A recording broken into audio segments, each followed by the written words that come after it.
school committee meeting of Friday, the 24th of 2020, and by executive order, the governor has suspended the open meeting laws, so we're meeting remotely this afternoon.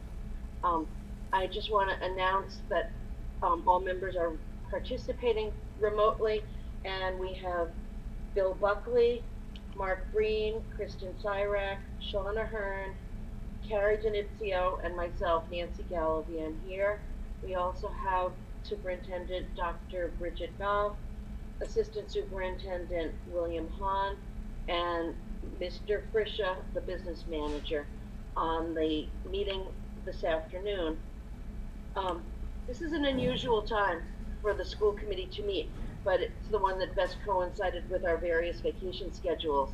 And with these times, we feel like communication is really important.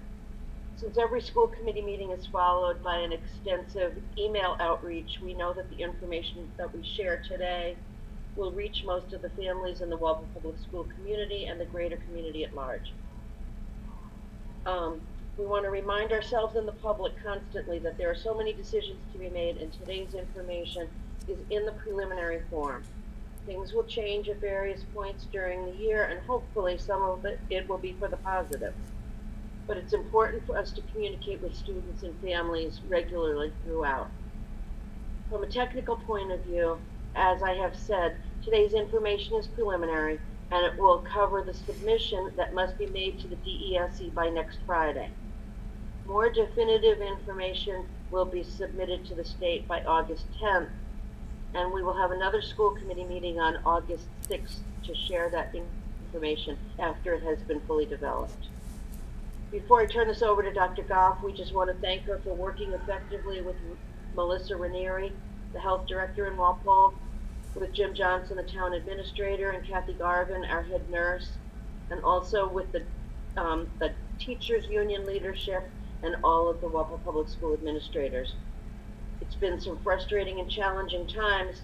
That said, the information will affect all students, teachers, and families in different ways, and it's very important to us to listen to them as well. Our collective success will depend on many things, but effective communication will be key to it all. So with that, I'm just going to turn things over to you, Dr. Goff, to get us started. Thank you. I'm going to share some visuals with you.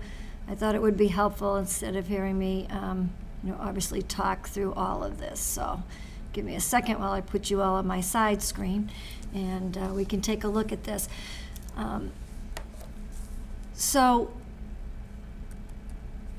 I just want to hold on one second so we can go through this. Okay, so each school district in Massachusetts, as you may know, as Nancy mentioned, is now has been required to develop a local district plan to support 3 models of reopening, and you can see on the screen, 1, a plan for in-person schooling, 2, a hybrid model of in-person school coupled with remote learning, and 3, a plan for fully remote learning.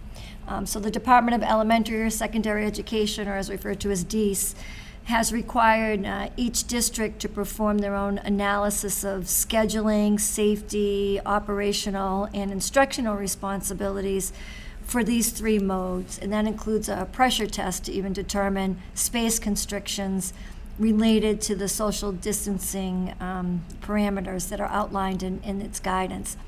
So to just, before I start, it's important to remember that really flexibility and fluidity, they're really essential during this time. It's been made clear to us and into the guidance that guidance is subject to change, and based on the developments in relation to the COVID-19 pandemic. And DESE requested that districts, as Nancy mentioned, upload the initial 3 models by July 31st. So this is 2 steps, so that's step 1. Step 2, August 10th, we'll submit the final model to DESE, and pending, obviously school committee approval, and publish the plan to the community that includes the details for our opening in September. This additional time will provide all districts in the state of Massachusetts with an opportunity to incorporate any changes based on some further guidance from DEAS, and also will allow us to develop detailed schedules and plans to support a safe opening of schools. So what I'll do is I'll take you through the 3 scenarios, and I thought it would be helpful if I stopped after each scenario, so you can, if you have any questions for Bill, Han, or me, instead of going through all of them at once. So scenario 1, the in-person learning with the new safety requirements. The goal in this model, we know the goal overall is to get as many students as possible back into school, right, for in-person learning safely. So in this model, Walpole Public School students, they would return for in-person learning in a school setting. It would be modified to ensure the safe return of as many students as possible while adhering to our outlined safety requirements. In this model, students will be placed 3 feet apart, and all available classroom space will be used. It will be necessary also to make modifications to several spaces that are not currently utilized for classrooms. So I'll give you an example. We would use art rooms or music rooms, any other shared space, cafeterias to serve as classrooms for those grades that would have overflow of numbers that we could not fit into a 3-foot model. We'd have that overflow, and we would have to put them into other spaces. This may also require additional staffing, taking a look at the specific staffing that would need to meet the new configurations of these classrooms. Teachers would also abide by the 3-foot rule, and that would require them to stay in a confined space, and that may restrict their instructional practices. At the elementary and possible middle school levels, gymnasiums would need to be used for storage. Every table, rug, workstation, teacher materials, and supplies, for example, must be vacated from their rooms in order to fit all the desks as possible in the classrooms. Also, the in-school model will present issues with related arts, recreation, food service operations when we have all students present. So I'll give you an example at the elementary level. Lunches, we know, because they would have to be, students will be cohorted. They would be together in their group with that classroom all day. And they would be eating lunch in the classrooms. So they're 3 feet apart. But since they will need to be 6 feet apart from each other when taking off their masks to eat, then half that class would have to leave to go to another designated area for lunch. So this can prove difficult because I mentioned, space is extremely limited as it's being allocated for classroom instruction, and then also trying to find additional staffing that must be found to supervise these students. There will need to be staggered arrival and dismissal times, as we would need multiple bus runs for the safety for students entering and exiting the building as well. It may impact the start and the end of the school day. While it's our hope to have all students in school, this model proves the most challenging environment to maintain health and safety measures as recommended by the CDC and Walpole Health Department. So I put up here why full in person, looking at the pros and cons. So of course the pro, all our students are going to return to in-person, face-to-face instruction. We know that that's the best standard, right, for teaching and learning.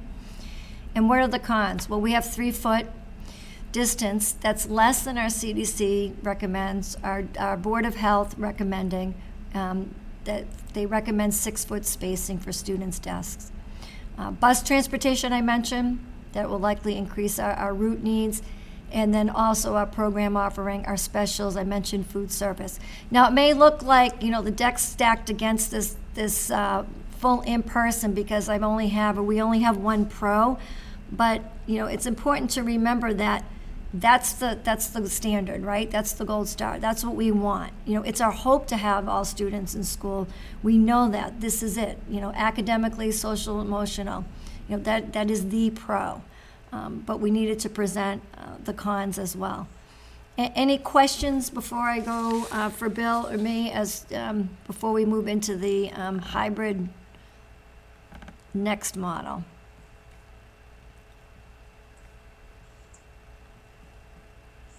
Sorry, I just have to go through so I can see, make sure there's no hands raised. Are we good? Okay. I have to scoot you back over to my side. Okay. So scenario 2, that's the hybrid model. So what the hybrid model does, and most of you may be familiar with this, it allows for our class sizes that allow with the physical distancing of 6 feet opposed to 3 feet. And operational plans of 6 feet of those plans related to the health and safety. So essentially, it cuts the class size in half. So in this model, the students learn both personally and remotely.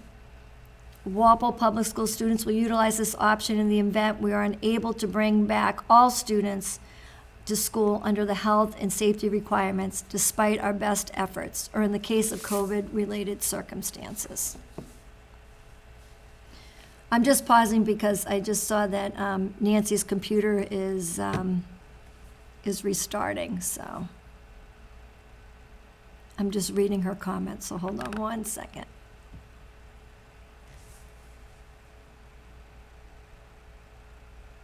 Okay, we'll come back to that. Bill, would you let me know if Nancy texts you, and then what I'll do is make sure that I let her in if she gets back into the waiting room? I'm in charge now. All right. I'll put her on the side. I can see her. I can see if she needs to get back in. Okay. Yeah, I'll get it, Bridget. No problem. All right, thanks. All right. All right, so I wanted to put up an example here.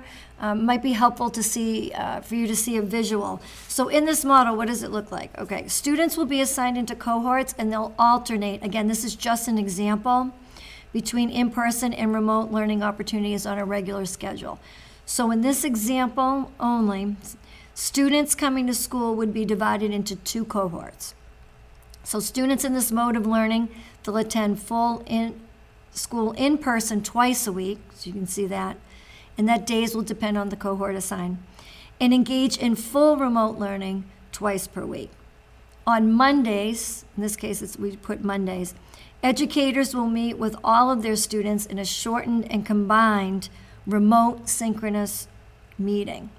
Mondays will be an early release day in order to give us the chance to address the implementation of health and safety protocols, educator collaboration, clean buildings, provide additional support to students who need them the most. In the event that there is no school on a day, because I've had that question during a given week, due to a state or federal holiday, the Monday schedule, what we would do is drop that in favor of replacing any lost person day. So I'll give you an example. If Tuesday were a holiday, the Monday schedule for that week would become the in-person day. The majority of students will be assigned by cohort. We're not sure, we can look. It could, for example, be alphabetical, like an example would be A through J, K through Z. But siblings will be kept in the same cohort. I know that we had some questions from the survey with parents asking if siblings could be kept in the same cohort, and we would do that. If space and staffing allows, we are working diligently to examine ways to enable kindergarten students to return full-time. In terms of pre-K would stay status quo, so they would have as minimal disruption as possible. And let me pause for a second so I can let Nancy in. Making sure she comes in. All right, so that's the model. I'll give you another second to look at it.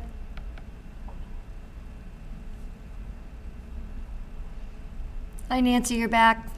I am, sorry about that. That's okay. I'm almost finished with hybrid, and then I can take questions about the in and the hybrid. Okay. Sure.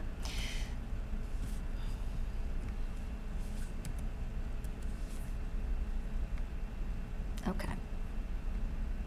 Sorry. So looking at this, what are the pros? Safety, that's the primary pro.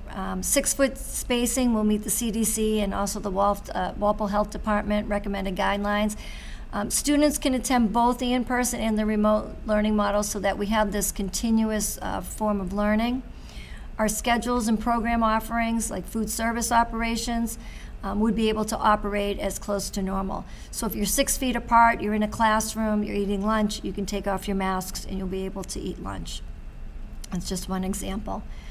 Another important example not to be overlooked is that this model really provides a smooth transition to in-person and remote learning models. So should our health metrics change? So for example, we have a schedule established, and if we're able to go back to full in-person, we can do so. It's a smooth transition. On the other hand, if something happens and you have to have one class shut down, a school shut down, or a district that shuts down, we would be able to and have some type of a schedule to easily go to that full remote.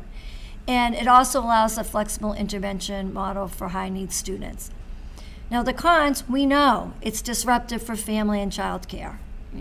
That's a con.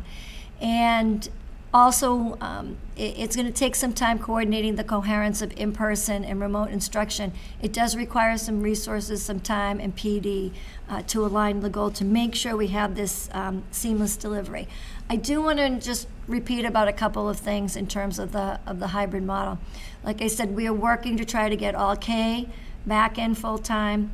I spoke about pre-K, giving them minimal disruption and going back as status quo because we're able to get them in through the 6-foot rule. We are also been working even as of late at 9 o'clock this morning with the town of Walpole and Jim Johnson and the Recreation Department, along with our Board of Health, Kathy Garvin, our head nurse. We also had John Carmichael, and we also had, we had multiple people. We had the fire department on there. Tim Bailey was online with us. And looking to see how we could provide some form of care for students during the days that they are remote, so that it could look like where students would be able to continue with their remote lessons because there will be expectations, there will be accountability in assignments, in any type of work, to be able to do that along with some enrichment for them. So we are looking at that. We're going to continue to work on that to see if we're able to provide. I thank those parents who were able to answer the survey to let us know if they would need it, because at least it gives us a ballpark number to start working with. In terms of extended day, for those who access extended day, if your day was, for example, Tuesday, Thursday, and that was your in-school day, you would still access extended day as you normally would. And on the other 2 days, if you needed some form of care, that's when you would be able to access it through the town or the rec department. So I just wanted to note those couple of items before Bill and I take any questions about either the in-person or the hybrid.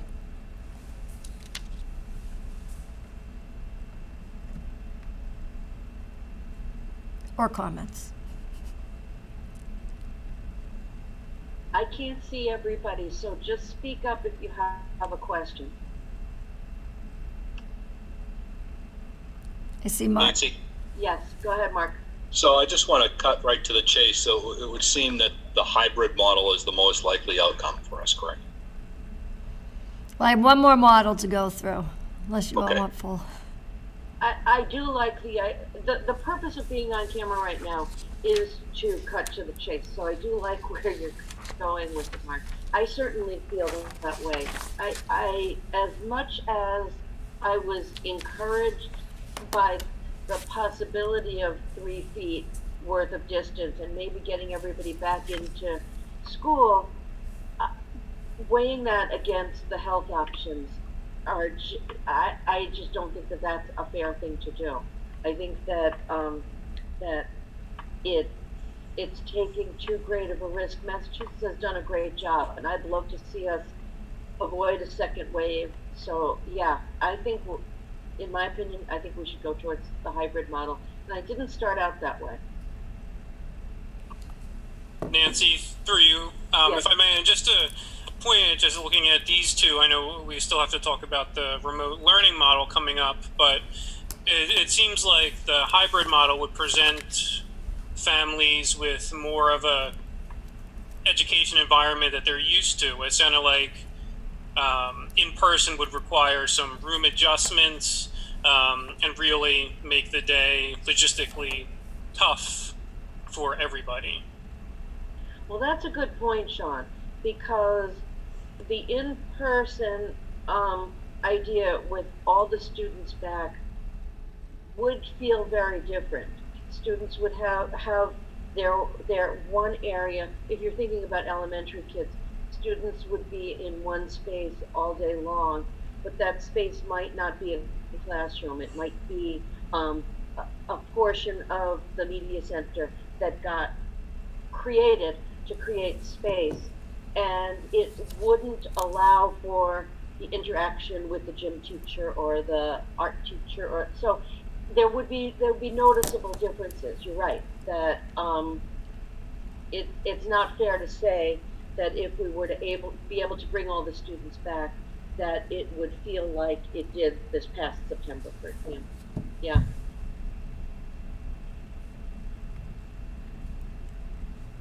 Any other questions or comments? It's Kristen, I do. Yeah, thank you. I just wondered if, with the hybrid model, I think we would also be looking at maybe not, even though it's half the kids, you might not be able to get everybody in the classroom, and there may be some space differences we'd have to look at as well. Would that be the case? Sorry, am I on? Yes. Yeah, we still would have to look at spaces, depending on, like I said, we're looking to try to get all K in, right? So we'll look at what available spaces we have and see how we can do that to best support, our families. I just want to say, Bill, I'm sorry, I didn't include you. Did I leave anything out or anything that you wanted to add? No, I thought it was great. I've got people asking in the YouTube. I would just comment on what Kristen was saying, that yes, everything is going to be a little bit different. Do you want to bring no it to matter me? What are they saying? what model we choose, and in some cases it'll be a major difference. But Well, they're going to try to go full day. we just All felt right, yeah. that it was important Thanks. to begin to share information with the community, to give people a chance to begin to wrap their arms around a direction that we might be going. But you're right, the hybrid model is still, there are so many pieces to what it's going to take to keep people safe, and a class that was scheduled to have 30 students in it might not They were be wondering able what the, to about tuition?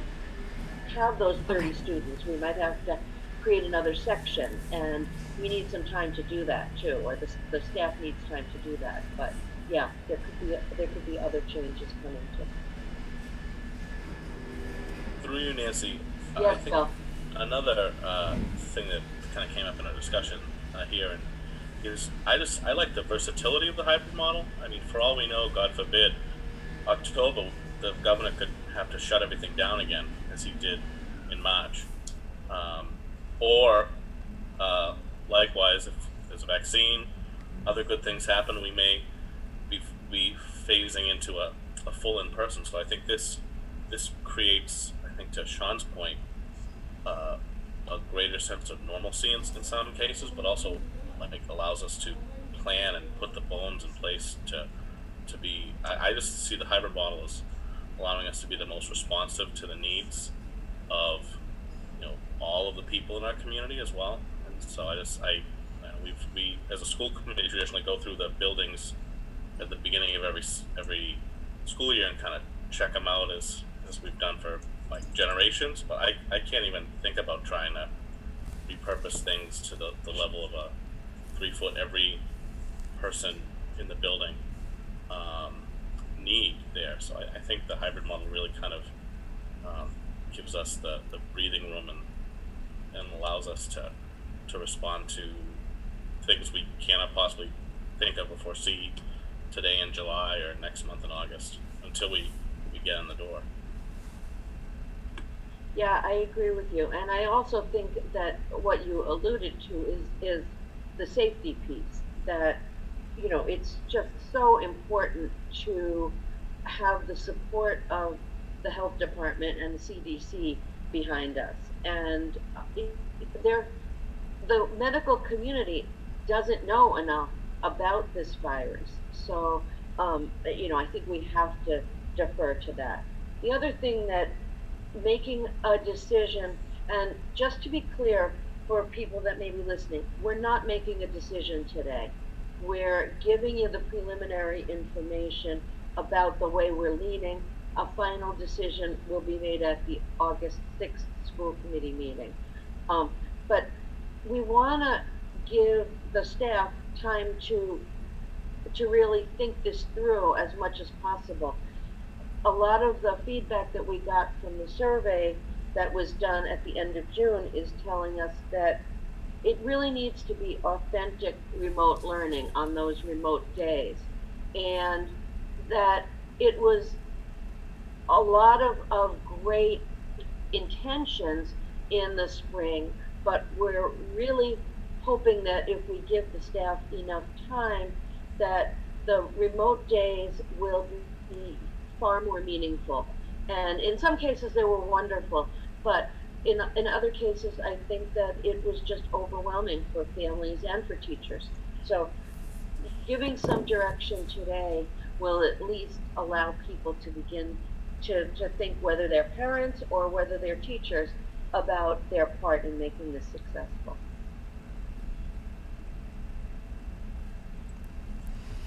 Nancy, I know on the YouTube that there was a question about full day K, and tuition, and that's something that we'll address if we're obviously unable to, depending on seeing if we can go full in time or not, and that's something that I know that we'll work with Mike and the school committee to address.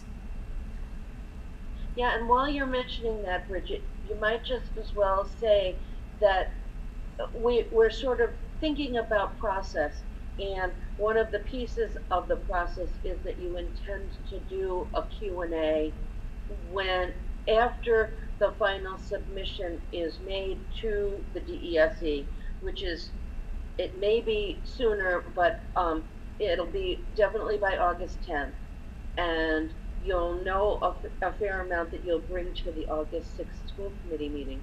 But between now and then, if people have questions like the one that you just gave, I think it might make sense to ask them to start right now to send you the questions, because it might help with your preparation overall.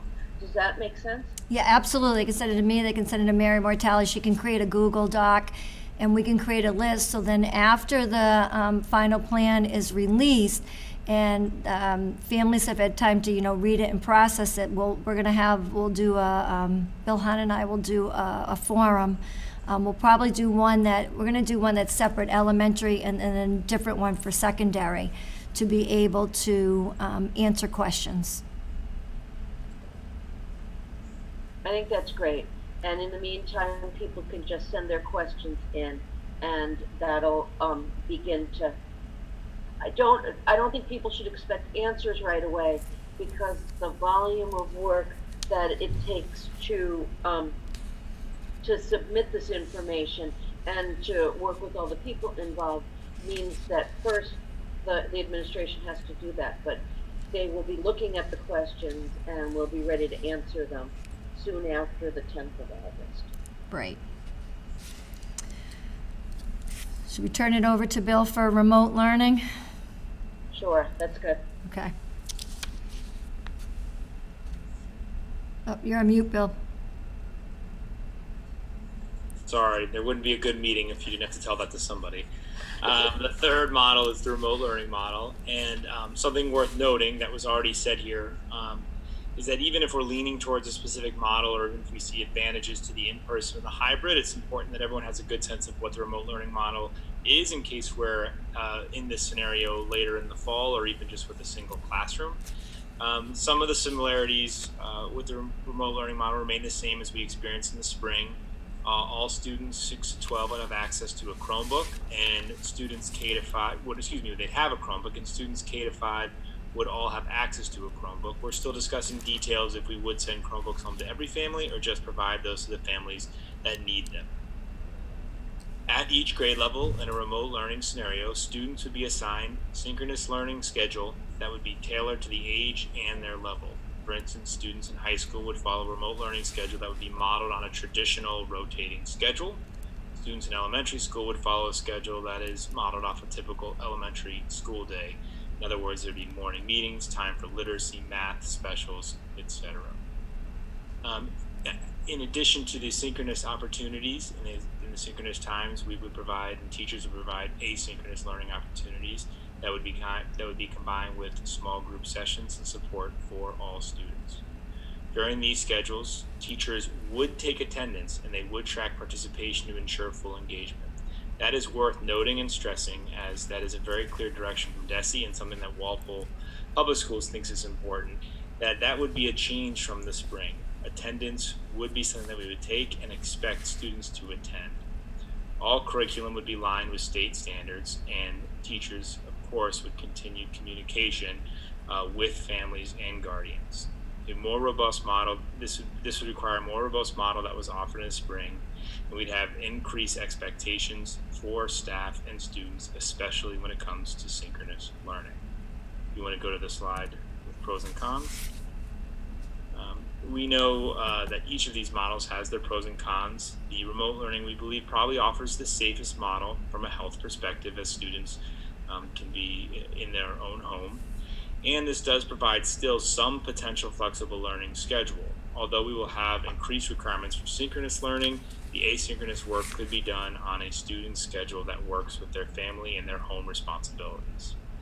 The cons are here as well, of course. Nothing can replace in-person learning, and we know that there are many limitations even to the synchronous remote learning environment. We would still require additional professional development, and curriculum content creation would be required for this model. We would still be required to purchase devices and connectivity resources for families and for staff that need them in order to access remote learning. And then finally, there's always a concern for equitable resources and access to learning for all of our students. Each home is different, each student's learning style is different, and each student's learning needs is different. And ensuring that we can meet the needs of all students does become more difficult in a remote learning environment. So I know this is probably one that our families are most familiar with, but I hope that people do understand the increase in expectations around the synchronous work, and then also around attendance. And I should have been more clear also, assessments and grades will be part of this remote learning as well. Dr. Goff and I can take any questions or comments. For you, Nancy, what does providing food for families in need look like in these models? I mean, full in person is, obviously more taken care of, but what would hybrid and remote look like? So I can answer that, and then Mike, feel free to jump in. That we still will be providing food to families, regardless of whether it's the remote or the hybrid. That's something that we must do, and obviously we're happy to do that. I think, correct me if I'm wrong, Mike, they would do an online ordering, and if it was full remote, they would get that food for that week. Is that correct? Yeah, that's correct. A week ahead would be the most they could do for pre-ordering. That's a good question, though, Sean. And I know from having talked to Maria Hall recently that she has been considering all the options and absolutely is committed to making sure that anyone who's food insecure and relying on the food in the schools will be getting it. But she's also looking for direction in terms of where we're going, because it looks differently under the different scenarios. Other questions? For you, Nancy? Yeah, go ahead. I have a question. I think we understand sort of what the remote learning looks like. Like you said, Mr. Hahn, we've been through this and we know it'll look a little bit different, maybe a little bit more rigorous. Been thinking about the hybrid model. Would hybrid like literally be I'm in the classroom learning from a teacher, and then on my remote day, I would just be doing either lessons on my own or watching a live stream of the teacher? I mean, I know it might be too soon to sort of give those details, but do you have an understanding of what your day remote would look like? I'm glad you asked that question. And in some ways, it's a little too soon to give full details, but I think it's worth sharing that all of our committees now are working diligently to ensure that there is consistency between the remote model and the hybrid model. So even though we are not working towards like a live streaming model, we are trying to work with our staff to create a schedule that allows students that are in school and the students that are remote to be on the same rotation, the same schedule, and have check-ins with the teacher throughout the day.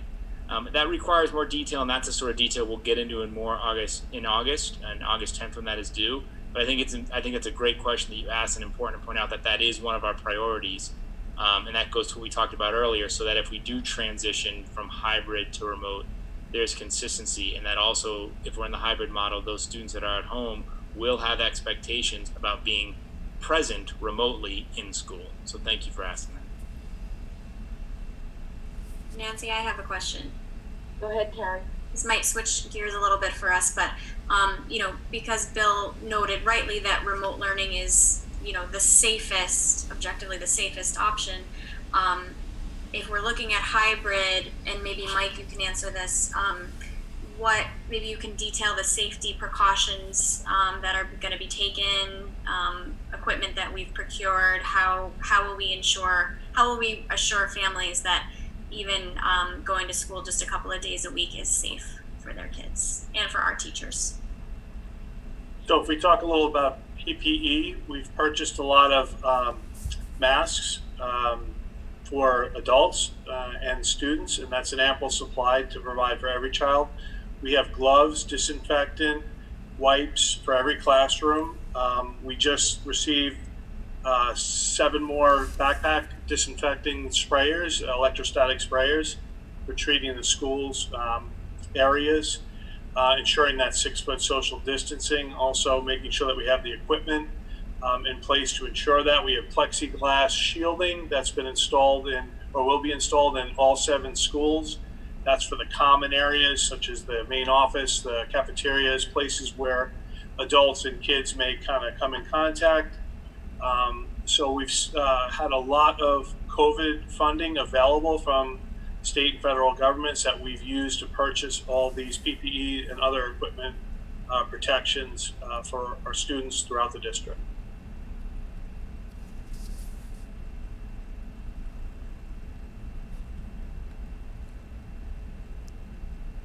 Related to that, Mike, you had talked about the fact that you're getting good advice in terms of like the filtration systems and being able to keep windows open as much as possible. I mean, I know I'm not looking for details, but I want to assure the community that you're on top of it from just the airflow point of view as well.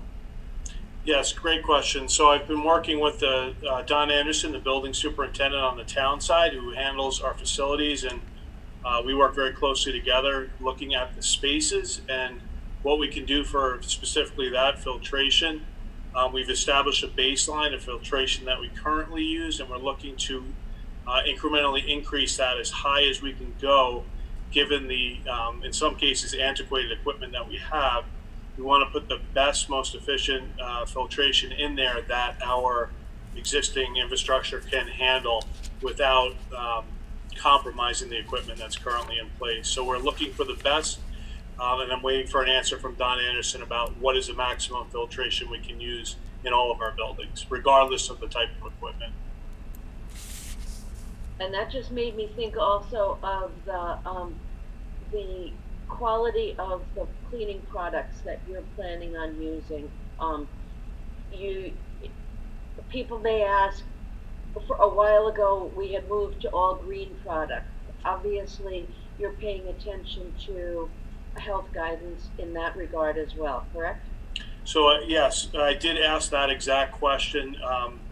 Are we striking a balance between green and disinfecting or effective disinfectants? And the response I got from one of the primary vendors I use for custodial supplies is there really are no green disinfectants. Disinfectants are designed to kill germs and to eliminate any kind of contaminants of that sort that are in the environment we are educating our kids in. So the disinfectants we're using are the most highly effective disinfectants that we can use, and our custodians have gotten very good direction about when to use them and how to use them. So we're not using them excessively, but we're using them effectively to really eliminate COVID-19 whenever it should come up, if that is the case. Okay, one more last one for me at this point. From the point of view of hand washing and sanitation or hand sanitizers, are they going to be plentiful within the schools? The short answer is yes. They were not readily available when the pandemic first hit. Obviously, we ran out of supplies of that very quickly. As time has evolved, you're seeing them more in stores. As you travel around and you go into Lowe's or Home Depot, you're seeing more and more of that become available. So since the need for those things have fallen in Massachusetts, it has become more available to the public. And we have, I've bought up a large supply of that. We have a lot in reserve, and we've introduced, whenever requested by any of the principals or administration, we've put units out in the schools to make sure we have soap, which is obviously the primary, most wanted way of washing your hands and eliminating germs, as well as hand sanitizer in most locations. I don't know of any that have been requested that weren't fulfilled.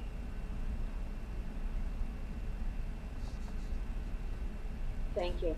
Are there other questions?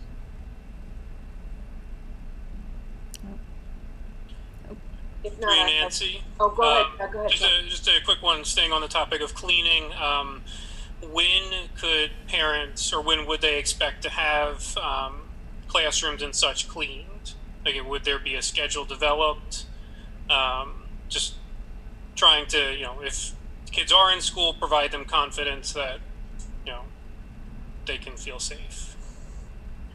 So the final protocol hasn't been finalized as we work through these different options for what it'll look like in September when the kids come back. But I can tell you with certainty that regular cleaning during the school day will be going on, whether that be the teacher using the wipes in the classroom or the custodian moving around from classroom to classroom in larger spaces doing disinfecting.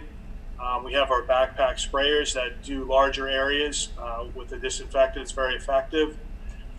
So we have the means to do it. As far as a specific schedule, I think that's going to depend on the model we go with and the timing. We talked about a day of virtual learning, which would be a time for custodians to do a full-in cleaning of the entire building and really take care of every space within the building. Thank you. Just one more quick one from me. Absolutely, no problem. Keep going.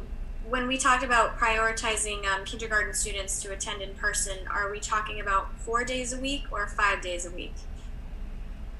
We're looking at both. My goal would be all 5. Okay. With the Monday being still an early release day, though. Got it. Unfortunately, there are going to be a lot of, the details aren't there, but that's a good question, Karen. My question is back a couple of paragraphs ago, thinking about the different models and the fact that some teachers are not going to be able to come back to the classroom for one reason or another. I think first of all, it will be good, if possible, to get a clear answer to that as soon as possible, ideally by August 6th, but to get a sense of how many teachers are not comfortable coming back to the classroom or are not able to come back due to certain health considerations. Because that opens up the possibility of some highly valuable teachers working fully remotely potentially. And, you know, I think that's another area where we're going to want to be flexible, because for some students, the families also might not be comfortable sending their students back. So there may be students that where the families choose to keep the children home. And we haven't really talked too much about that, but I think that the teacher who is not coming back to in-person teaching could be helpful with both the remote days of learning in a hybrid method, a full remote option, or with the families that are not comfortable sending their children back.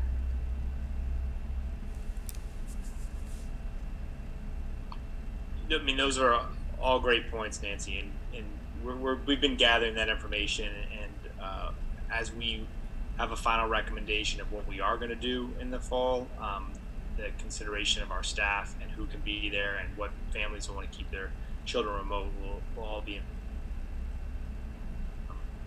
communicate to you. Thank you. Other questions?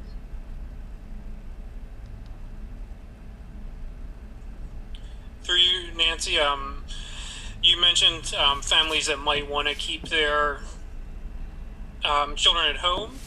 Is that an option for them? Bridget, why don't you take that? Sure. Yeah, if there's a percentage or whoever they feel that their child needs to stay home because for feelings of either safety or immune compromised condition, that yes, we would still continue to educate that child. That child would participate obviously in a possibly it would be a different type of remote learning. It might be a learning management system. It may be, as Nancy mentioned, through a specific teacher. So that will be set up, but they will be provided an education and would have expectations of attendance, assessments, accountability, and the like.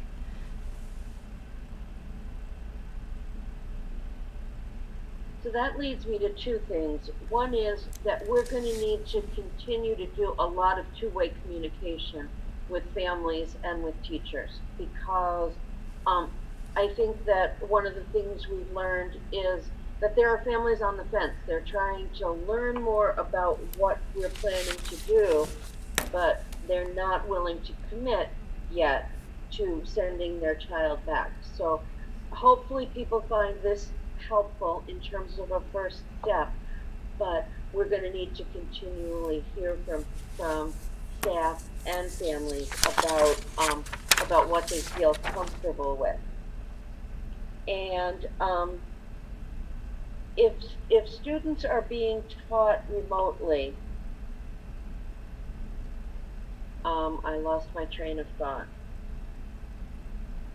I had another question related to that. I know what it was.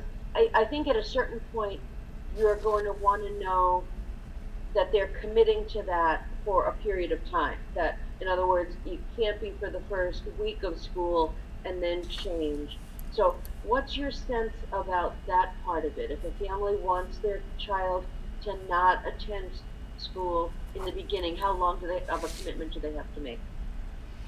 Yeah, we're looking into that. We are going to recommend that there is a commitment, and I agree with you if saying that, okay, I'm keeping my child home and then come back for a week and then keep them home for 2 more weeks.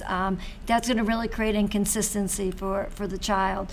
So we will have some type of commitment, whether that be, and Bill, feel free to, if I misspeak, to jump in, but it may be a commitment. Some districts are looking at a semester and then reassessing.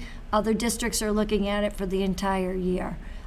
So I think we would, take a look at, what some of these options are and what's looking at what's best for the child. And this is actually an area where DESE is making recommendations, because they are hopefully in the next couple weeks also invested and interested in providing student learning opportunity platforms through the state. And so they have also weighed in on, they have not given a date or a certain amount of time that they would recommend, but they have also talked about when students choose an option, that there be requirement from the state, that option for a certain amount of time.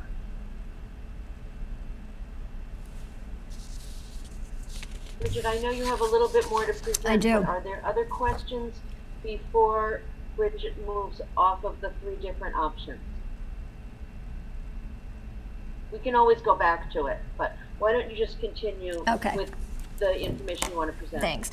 So before I get to the next slide, just in the interest of, full transparency, and I know we've all been discussing this, and you've been discussing it here today, but as a leadership group. And so as of today's date, I always say as of today, we, meaning, the leadership team, the advisory teams, will be planning to implement the hybrid model. It's not saying, again, we've decided on it, and, this is the decision, but we need to have, be able to continue with our planning.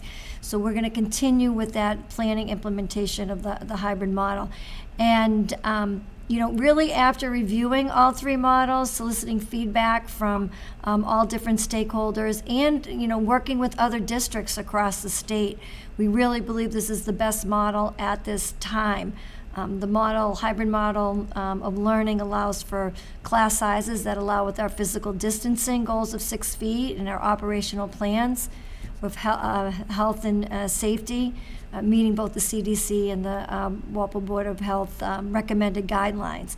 It's just important to know, we live in a time now where things can change, we've learned that lesson, many times since March.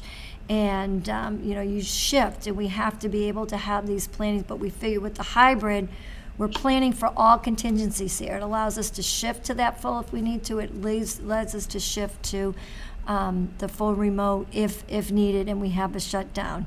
But I did want to take a look, because regardless of what model we choose, the state has recognized the need to provide additional professional development days for both training and preparation. What I mean by preparation, it's the operation, it's the safety, the health protocols, resources. So D's right now, they are currently addressing the need to seek a waiver for the 180-day school day requirement, for student learning. So for example, it may move from 180 to 175.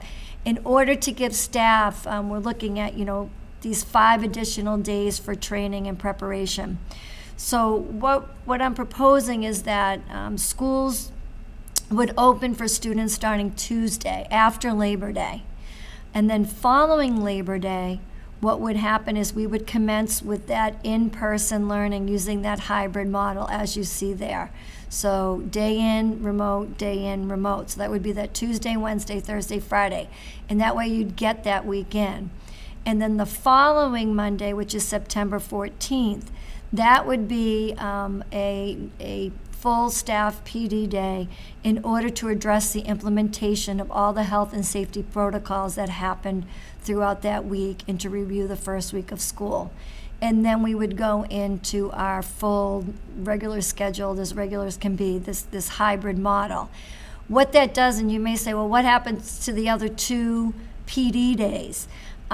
We would prefer to let's keep those in our back pocket, so to speak, and not use them right away. Because when the time comes, or if the time comes, that we have to shift into, let's say, full remote, then we have 2 days that we can use in order to make sure that we are prepared and that we're able to have a smooth transition. Now, we may not need them, and that's great if we don't need those days. So the commissioner could come out, for example, in a couple of weeks or, in mid-August, with this plan. It'll, no matter what, it'll still take a vote of the school committee because you vote on the calendar. So my thought is to get ahead of the game a little bit, especially for families, and then possibly at the next school committee meeting at the beginning of August, vote on this calendar change, and then we can, deal with the. I can always apply for a waiver to relax that 180 day rule to what we need it. But we may not have to do that depending on what the commissioner releases in the coming weeks.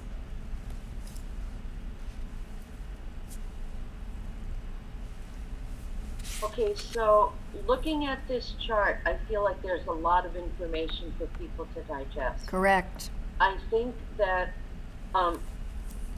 just sort of trying to summarize it in different words. One is that we've come to the conclusion that Bridget has come to also, which is in order to do any of these three options well, there needs to be additional staff professional development, whether it's looking at things from a safety point of view or looking at things from a technology point of view or working together and collaborating effectively. It would make an awful lot of sense to have 3 more professional development days in September. So what you're proposing is that the students will not come to school. The first cohort would not start until Tuesday, September 8th. The second cohort would start on Wednesday, September 9th. And that would give 2 more professional days before school starts and a third one on Monday the 14th, with the idea that people have now given it a try, just gotten their feet wet on it, but the staff will have the day to work on hopefully fine-tuning or figuring out how to fix things that didn't work out right. That's basically one of the things that you're talking about here. Correct. Right?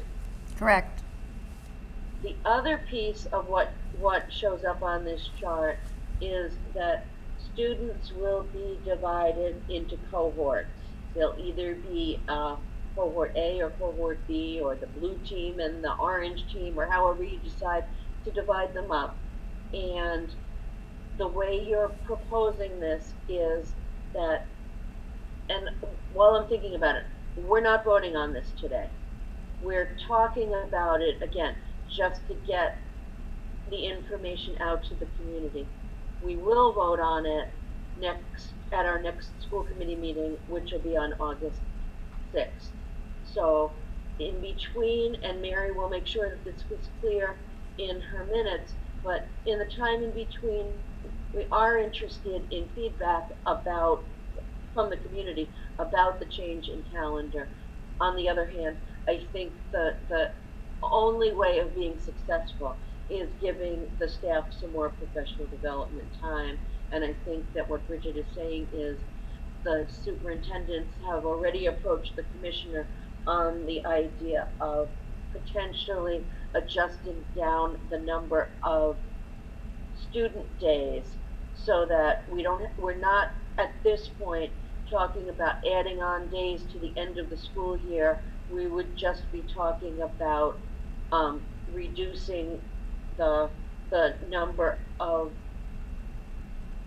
school days. Is that correct? Or? Yeah, the end of the school day would stay as originally scheduled. So we would get a waiver to have, instead of 180 days of school, in this case, what it's looking at is 177 or 175. Okay.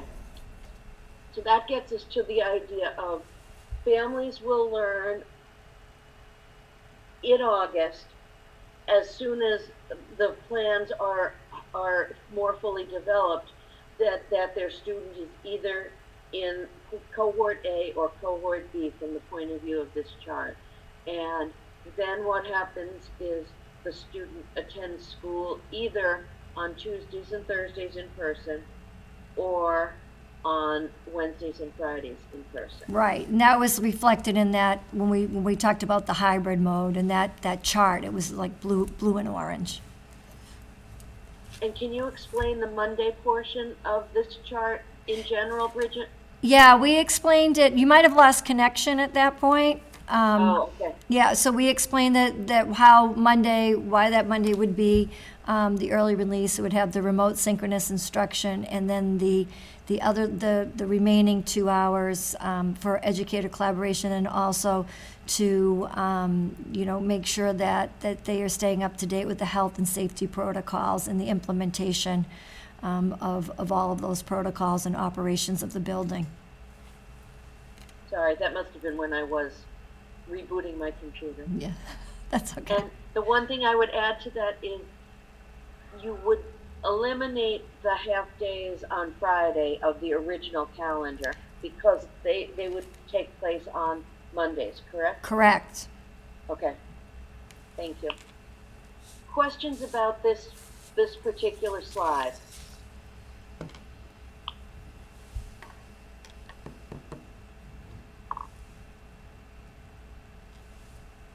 guess you did a great job of explaining it, Bridget. All right. Anybody have any questions?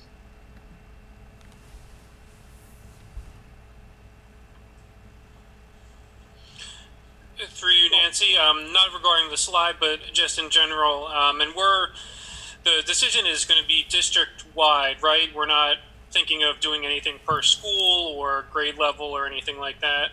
In addition to, you mentioned the kindergarten and possibly some pre-K. That's a good question. Yeah, it's district-wide, correct.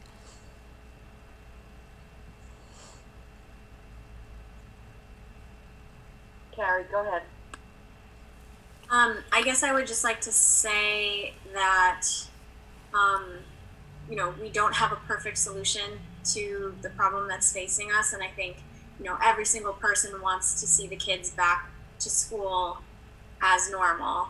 And unfortunately, normal is off the table right now. And so we're looking at a bunch of imperfect options. And I think, families have been really stressed by the disruption to their schedule with school closure, and the hybrid model that we're moving forward with, it still creates some disruption. And, as a working parent, it creates a little anxiety for me to think about how to manage the schedule for myself and my child. But I think, we just need to emphasize that the hybrid model is what gets us the highest possible level of safety and health for in-person learning, and for our students and our staff, because we need to be considering both. And I think, it also allows for students who can't return to school or whose parents don't want them to return to school to participate fully remotely, and that's important too.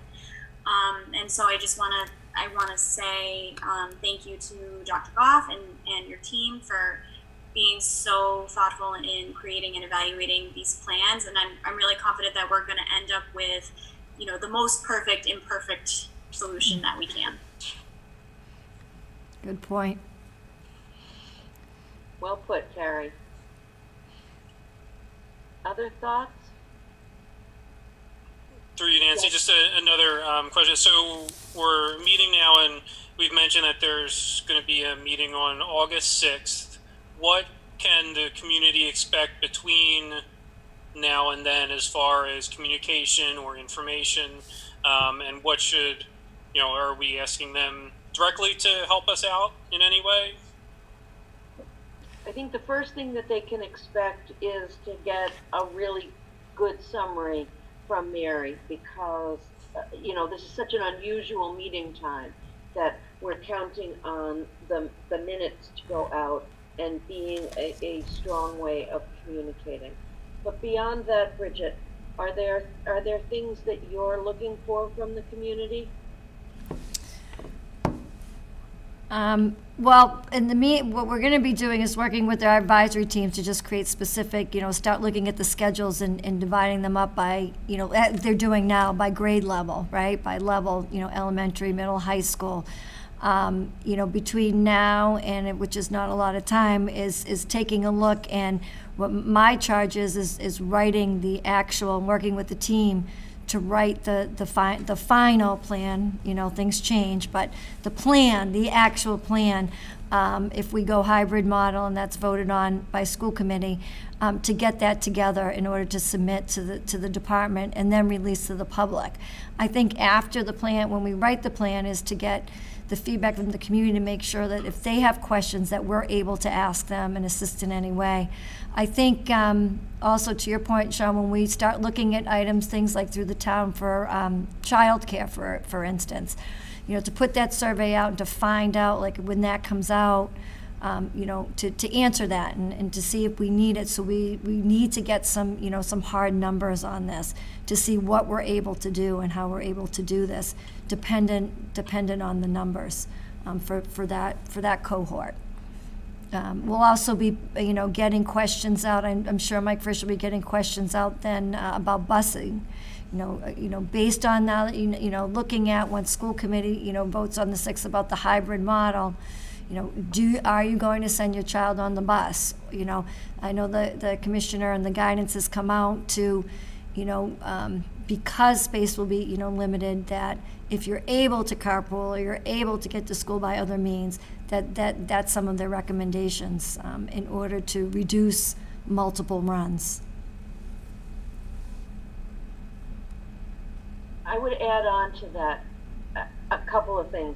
One is, I think the transportation conversation is an important one. I don't know whether I was having trouble with my computer and that you talked about it a little bit more, but I do know that it's going to be challenging to transport the same number of students, even though only half of them are coming to school. So I think that the guidance that I've seen from DESE is suggesting that we explain to the community that for people that can find an alternate way to send their children to school with neighbors or, with extended family or with adjusted schedules, that would be a helpful thing if they could possibly do it, because unfortunately, the bus schedule drives a lot of decisions that schools have to make. So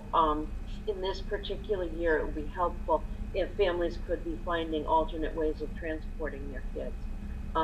But the other thought that I had is, I don't really want you to have to wait until August 6th to collect some information if in fact the school committee is comfortable with the idea of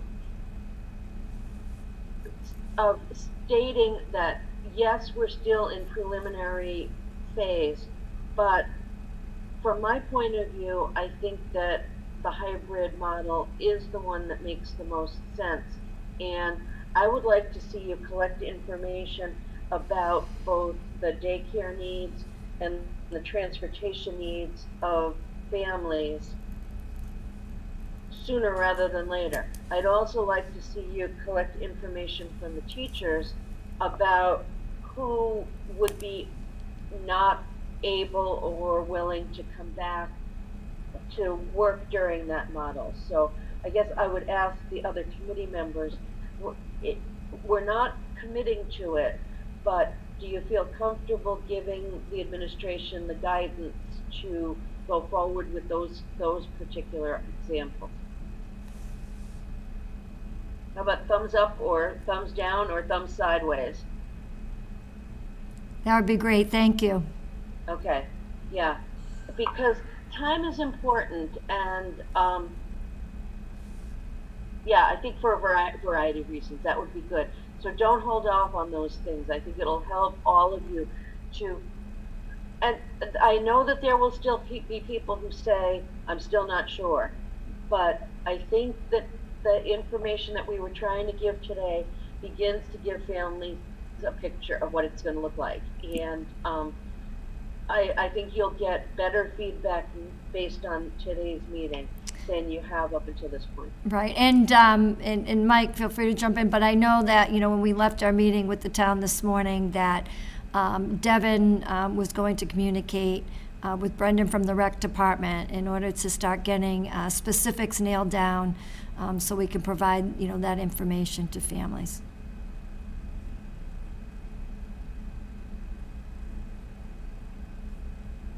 Okay, we're beginning to wind up here, I think. But are there questions that people have related to anything that we've talked about this afternoon?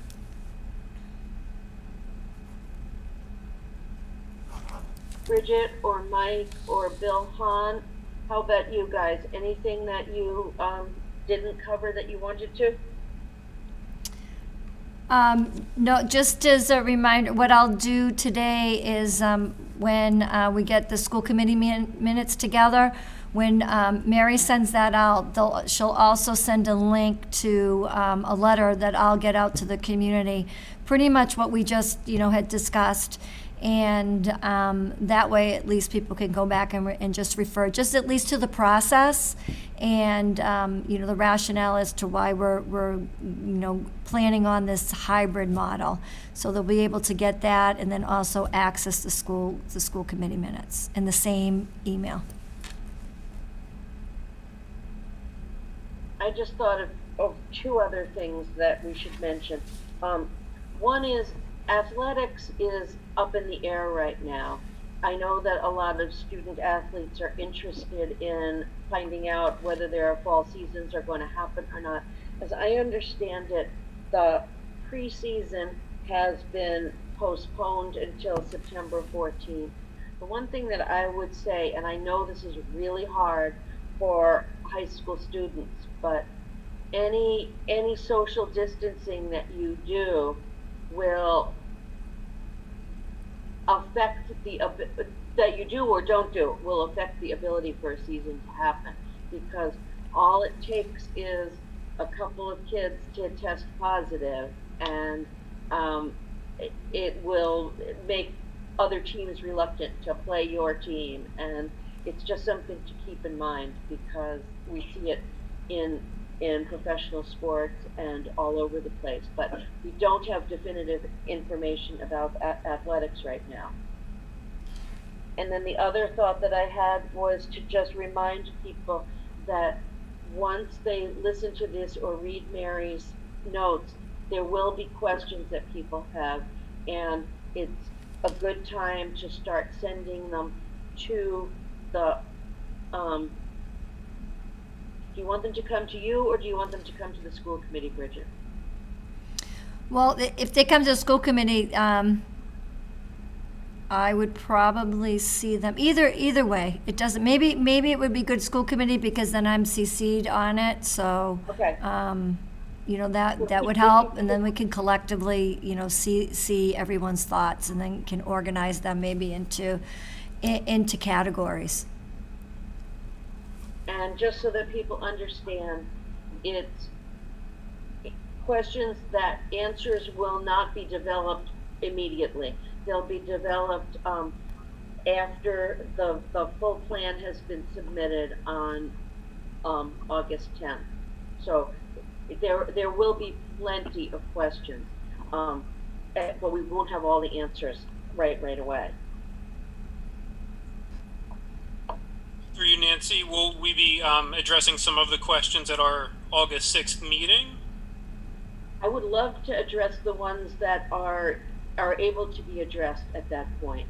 And that gets to your question about what communication should happen with the community between now and then. I think that questions will fall into two categories. Some will have clear answers, and a number of others will be waiting. I think it was Bill Hahn who mentioned that they're expecting further guidance from DESE, which will involve some of the answers.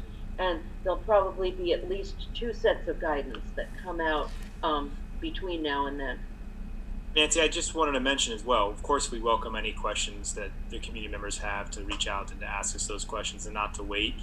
But our plan was, after we put out the more detailed guidance, to create a form to allow people to ask questions that Dr. Goff and I will use to address and answer to the entire community when we do the community forums. So I think, to your point earlier, questions are good for us to see, so we make sure we're addressing them in the details that we provide.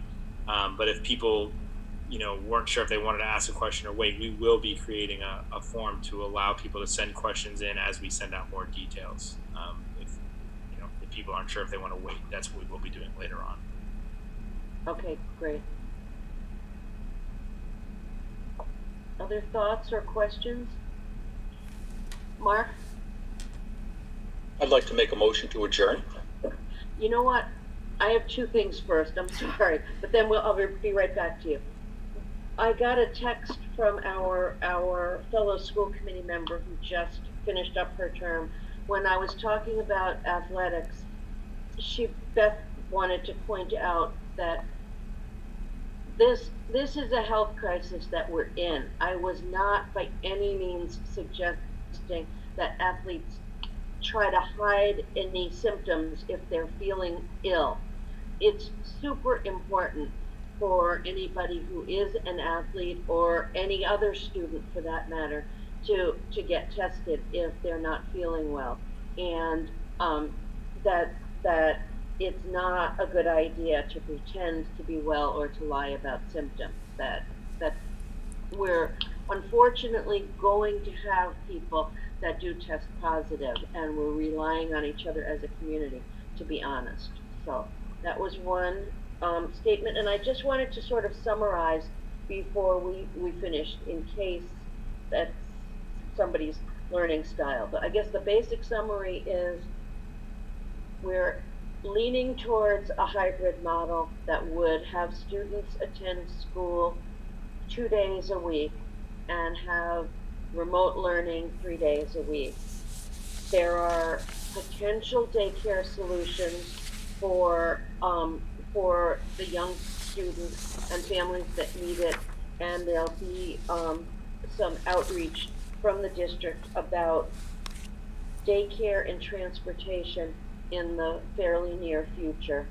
We'll also outreach to the teachers to get a good sense of how many of them feel comfortable working in person, that health will be a major priority, and that both Kathy Garvin and Melissa Ranieri will continue to work directly with the Leadership Council to prioritize health.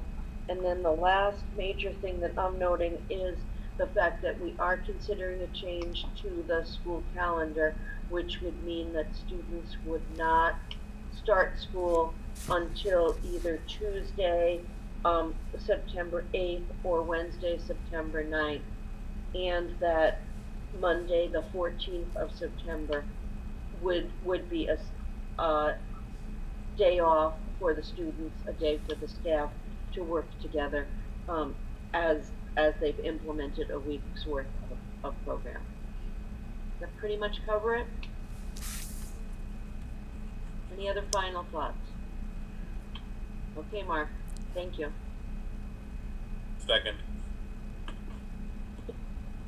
We have a motion by Mark Green, a second by Bill Buckley.